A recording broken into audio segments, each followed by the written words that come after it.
Tranga hafakely indray a mpamosavy lahy maty nanatotena tany Androrangavola Marlambo tamin'ity herinandro ity ka ny pitsopitsony mahakasika an'izay ny fakafakena amintsika atao anatin'ity vidéo ity ka manasantsika rehetra anaraka an'ity vidéo ity hatramin'ny farany azadino ny milaiky ny vidéontsika ary tsarovatrany ny miabone amin'ny chaîne antsika mba ahafahanareo manaraka tsy tahapaka ny vidéo zay lefa nahito isan'andro tsy ampendrela moa isika fa avy hatrany tonga de vavany ndao ary.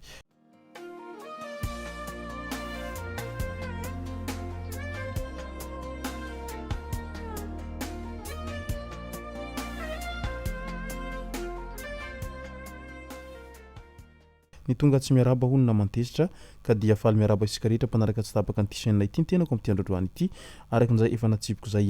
dia ny mahakasika an'ilay mpamosavy lahy izay maty nanatotena no tena iompanatsika atao anatin'ity vidéo ity fa milohan'izay dia andao aloha resantsika ireto tsara fantatra manaraka ireto. Vehivavy iray no hita faty tao amin'ny fiakarana quartier Emeritsetosika tamin'iny herinandro iny. Tauriny fizahana dia nampidirina tao amin'ny morgue ao amin'ny CSB2 Emeritsetosika izy io koa iangaviana izay mahalala azy na mahafantatra azy mba hampandreny havana na olona ankaiky azy. Tranga mampalahelo izay niseho tany Mahambo Fenorive-Est, vehivavy manodidina ny 12 taona mipetradrery amina vila hita faty nisy namono. Niahiahy ny mpiaramonina rehefa tsy nahita azy nanomboka ny 12 Aogositra. Ny zanany any Antananarivo sy ny any ivelany nanomboka tamin'ny alina ny zandary no naramaso sy ny sava ny fonenany sy ny manodidina. Nihidy daholo ny efitrano kanefa very ny entana sady nahitana fikorontanana ihany koa. Tao anatin'ny valizy daholo ny akanjony ary napetraka ilay namono tany amin'ny efitra fasina korontanentana. Rehefa nikarika ny zandary dia tao an-tokotany ihany no nahitana ny toerana nandevenana azy izay ankaiky ny trano andalam-panorenana. Vila ilay misy azy ary misy bengalow misa efatra sy io trano vaovao io. Tsy azo antso mihitsy izy tao anatin'ny herinandro mahery raha ny antso azy ny zanany izay monina any France ka izay no nahatonga ny ahiahy sy nampandreresana ny mpanapahefana. Efa misy olona ahiahina mafy ao anatin'izao raha heloka vehivavy izao raha ny fikaroham-baovao natao hatrany ka dia andrasantsika eto no mety ho toy ity raha ity izay tena famonon'olona tamin'ny fomba fianabebina ity izay niseho tao Mahambo Fenoriva-Tsinanana ity.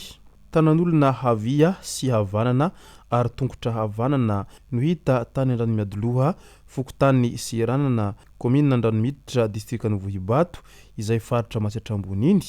Heverina ho vehivavy io izay nisy namono io raha ny fizahany ireo manam-pahefana hatrany ka nanokafana famotorana ny amin'izay hoe inona tokoa no antony nahatonga an'izao ratsambatan'olona izay hita ny paritaka izao. Vehivavy iray no hita faty no vonona tamin'ny fomba fianabebina sady naolana tamin'ity herinandro ity izay teny Ambohimiadana Nord anatin'ny commune Tsiafahamo no niseho ity loza ity.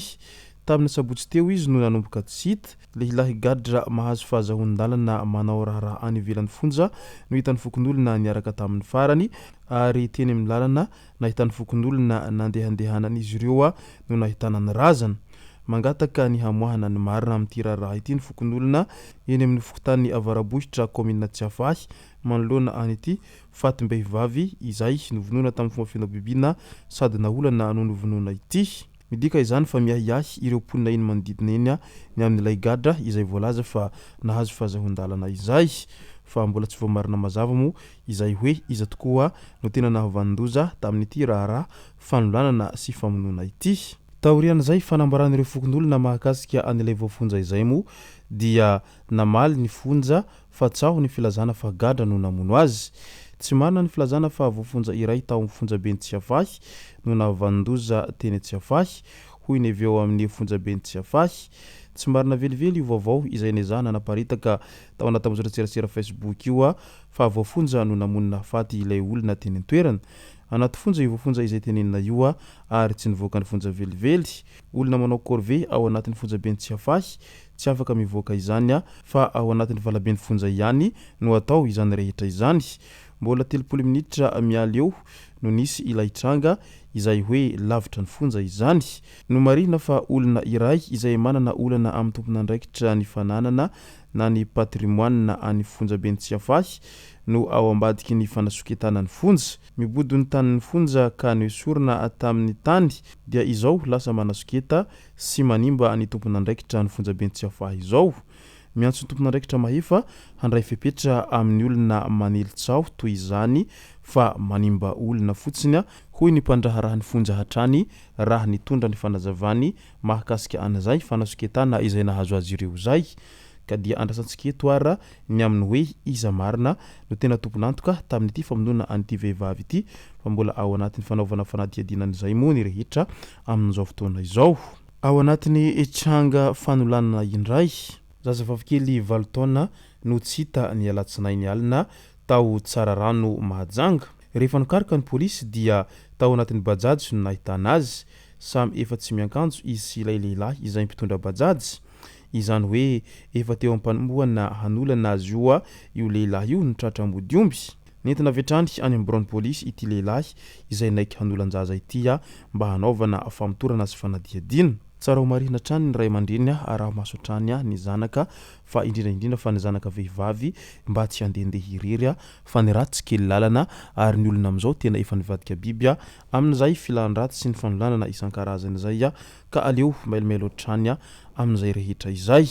ny teny nanisana indray nanapoaka basy saingy nandratra olona mpitandro ny filaminana iray no nanapoaka basy ka nahavo olona iray teo ananisana tamin'ity herinandro ity hatrany naratra mafy ilay voatifitra ary efa nentina namonjy ny hopitaly araky ny vaovao hatrany dia nisy ireo olona izay nikasitanana i polisy io taoriana izay tranga izay ka naratra ity farany tsara ho marina trany mitandrema ihany ianareo mpitandro ny filaminana amin'izay tsy fahavezan-tena ao anatin'ny revirevy zay fa ny tsy fitandremanareo kely dia mety hanimba ny asanareo ary mety hanimba ny hafa ihany koa ka hajao mandrakariva izay hoe amin'ny mahampitandro ny filaminana ianareo izay andao amin'izay ho resantsika ny mahakasika an'ilay raharaha mpamosavy lehilahy izay maty nanantony-tena nosamborin'ny fokondolona ny alahady hariva teo tao andrarangavola Marlambo ity lehilahy iray fa hoe mpamosavy tafaporitsaka nefa ity farany ny alin'io izay tokony ho tamin'ny 12 alina tany hoany nandeha ny fikarohana ka nialatsinainy maraina teo no nahita azy maty nanantony-tena tamin'ny tady tamin'ny tanimboly iray izay 7 metatra mialan'ny tanàna 12 taona ity lehilahy ity ary mipetraka ao amin'ny tanàna ity ihany midika izany fa tsy ny vehivavy ihany ka io mamosavy io fa misy hatramin'ny lehilahy izany mpamosavy izany amin'izao fotoana izao inona marina no mahatonga an'izay sy ny mpamosavy izay io ny fantaniana izay mipetraka etsiroa noho ny fanafody fitiavana diso tafahoatra ve sa noho ny fitiavana fanafody ratsy loatra no mahatonga ny olona sasany lasa mananao foana amin'izay resaka famosaviana etsiroa